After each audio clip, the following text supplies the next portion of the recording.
For years, cable providers have had to bow to almost any demand that Disney came up with in order to get their hands on the ESPN bundle of channels. A lot of their income came from selling ads on that content and selling access to those channels to their subscribers. That business has gone down significantly year over year. This year, the second largest cable provider in America finally said no in a big way. Let's talk about that on That Park Place.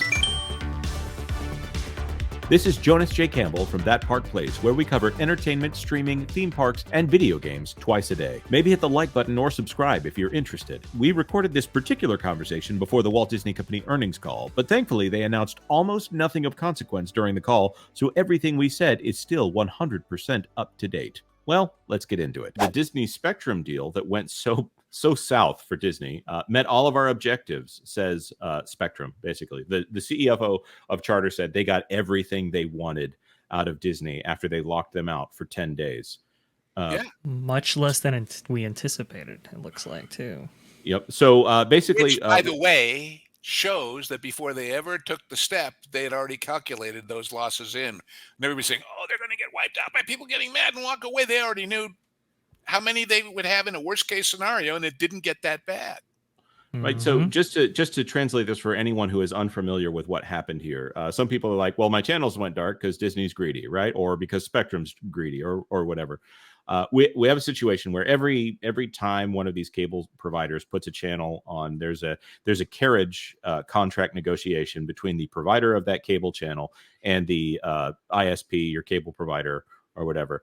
In the case of Disney, they had 18 channels that they were selling as a giant block to Spectrum to say, well, if you want ESPN and the, 8 to 9, maybe 10 ESPN channels, you're also going to have to accept Nat Geo, Nat Geo Wild, Nat Geo Kids, Nat Geo Baby, and Nat Geo Mormon or whatever. They'll just keep adding different channels in order for them to diversify. Parker's next thing. Anyway.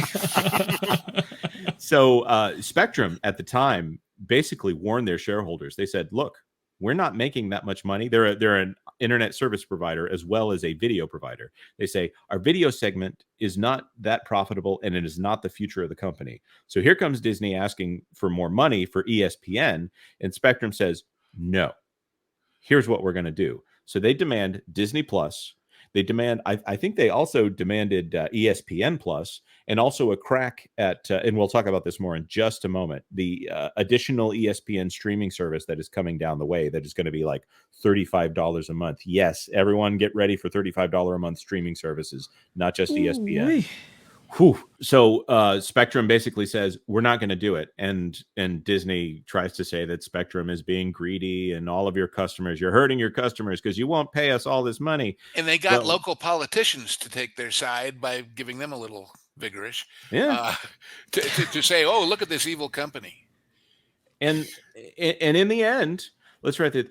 The closely watched Disney Spectrum carriage deal dispute was resolved Monday. This is back in, when is this? They're covering up this September 13th. As the companies reached a precedent-setting multi-year pact, 8 of the 19 cable networks that had gone dark, along with 8 ABC stations, among them FXX, which is the second FX channel, Freeform, remain off of Spectrum under the new agreement. Charter secured the long-sought ability to integrate Disney streaming services into its TV packages. So Charter and Spectrum got everything they wanted out of this deal. They didn't have to pay for the channels they didn't want, which Baby TV, that's not a made-up one, that is an actual one. Yeah. That is no longer part of Spectrum's agreement. They kept all the ESPN channels. They hacked off. I don't think Disney Junior is included here, and I don't think Disney XD is included here. And a bunch of the National Geographic channels disappeared. So they went from 19 cable networks to 8 cable networks. So, or maybe I've got this reversed here. 11 I just looked it up. Spectrum has 32 million customers in 41 states. Mm-hmm. And so they get, and then the customers get Disney Plus with ad tiers, which, by the way, the ad subscribers make these companies more money than they do with the ad-free tiers, and also ESPN Plus and a crack at whatever the ESPN DTC, to be named later, should be called ESPN TBD streaming service, is going to be down the road. So this is Spectrum, and they were the number 2 cable provider in the United States. Guess who's number 1, guys?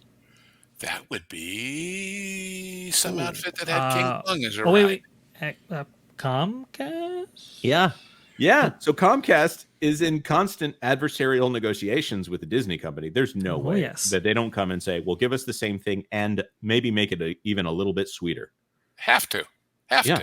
to. To put this in perspective from the shareholders, from the earnings call, media networks used to be the crown jewel of the Disney company. For as much money as the Disney parks made, and the Disney parks made 5 times what the film business made, media networks still were more profitable than the parks and entertainment segment of the company. And now it's failing. The cracks have formed here, and water is leaking out of the cable business. Wouldn't that be an amazing move if Comcast said, that Hulu we just sold? Yeah, we want that back, but through our cable subscribers. That'd be But what I thought might happen is that maybe giving them that deal sooner than when their contract eventually expires, whenever that is, might be part of the payment. That's a very good point, because they have so much here. There are people who say, okay, well, Universal, they have the rights to the Hulk right now, as far as distribution goes for the Hulk movies, and maybe they're going to negotiate to get Marvel out of Islands of Adventure. Like, these are all things that are of advantage to advantage to the Disney company. So when the Disney company is at a disadvantage, I don't know why all these ideas keep coming up to say, well, what if they give the Disney company more? No. That's definitely not happening. Islands of Adventure right now. Horse cart. Exactly. So Yep. Comcast has them over a barrel here. So Comcast and Spectrum, they've taken the lead here. They're Xfinity, which is Comcast's internet streaming service, internet streaming provider. That is a dominant moneymaker for that company. When they do their earnings calls, they talk about how much money they're making in internet streaming, more than they talk about their video segment. They make a little bit money in video. They're not going to get rid of it, but they're also focusing on wireless, which, by the way, they don't even pay for that infrastructure, building that I infrastructure. was going to say they buy it from Verizon and then mark it up. Yeah, exactly. It's the entire business model there. They're bundling other people's services on top of being an internet service provider, which isn't even to speak of the fact that they have a theme park segment that is doing very, very, very well. I keep thinking that somewhere close down the road, the Comcast is going to say goodbye to all those NBC stations and channels and all of the politics involved in CNBC and MSNBC, saying we don't need the aggravation. And it keeps us cleaner, because, the key thing I keep saying is, when all this brouhaha happened in Florida about that law, Comcast Universal has the same age and demographic employees down there, and they might have just the way the Disney people did, and they said, thanks a lot, we're not in politics, we're in humor. So, if everybody's getting rid of linear because linear is dead, there's a big chunk of linear that they could say bye. Right. Well, and agree to keep the Jimmy Kimmel ride for however long they have to. Oh my! Make a licensing agreement for that NBC product. Oh God, terrible. Anyway. So to loop this back to the start of the conversation here, the content generation side for the streaming services, the stuff that does well on the streaming service, this hurts that aspect of the business. Disney Channel is not producing anything that is popular on streaming right now. And ESPN, eventually that will transform. But if the entire industry goes this way, where are we going to get the next Big Bang Theory? Where are we going to get the next Friends? Where are we going to get the next Golden Girls? If streaming services are adverse to making nice comfort food that people want to binge 26 episodes of at a time, and watch all the hijinks of maybe all those TGIF shows. Instead, we're getting $200 million special effects bonanzas that you watch it once, and unless you're really interested in Easter eggs, just forget about it. Yeah. One more thing as part of that.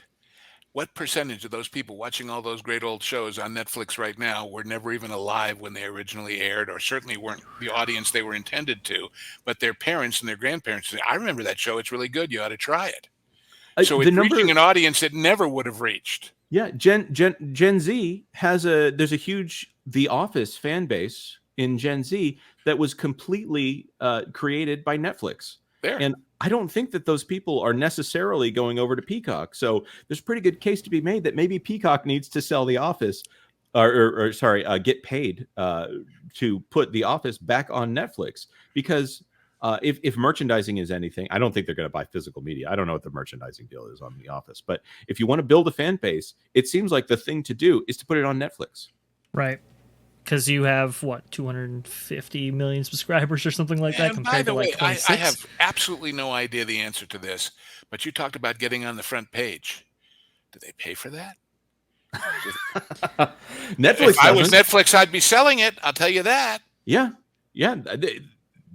If they haven't thought of that by now, which by the way, Ted Sarandos and Reed of Hastings, who course. runs Netflix, I'm sure they have, because they're geniuses. This conversation was originally part of That Park Place Live, which we do every Tuesday at 10 a.m. Eastern Time. Feel free to hit the notification bell if you want to know when we do that. Of course, like this video if you like this video, share it out on social media if you know someone who might be interested, and we would be honored if you would subscribe to That Park Place for all the news that should be fun. Thanks for watching That Park Place News.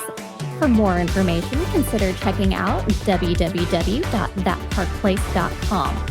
And don't forget to subscribe, share, like, and send this out on your favorite social media accounts.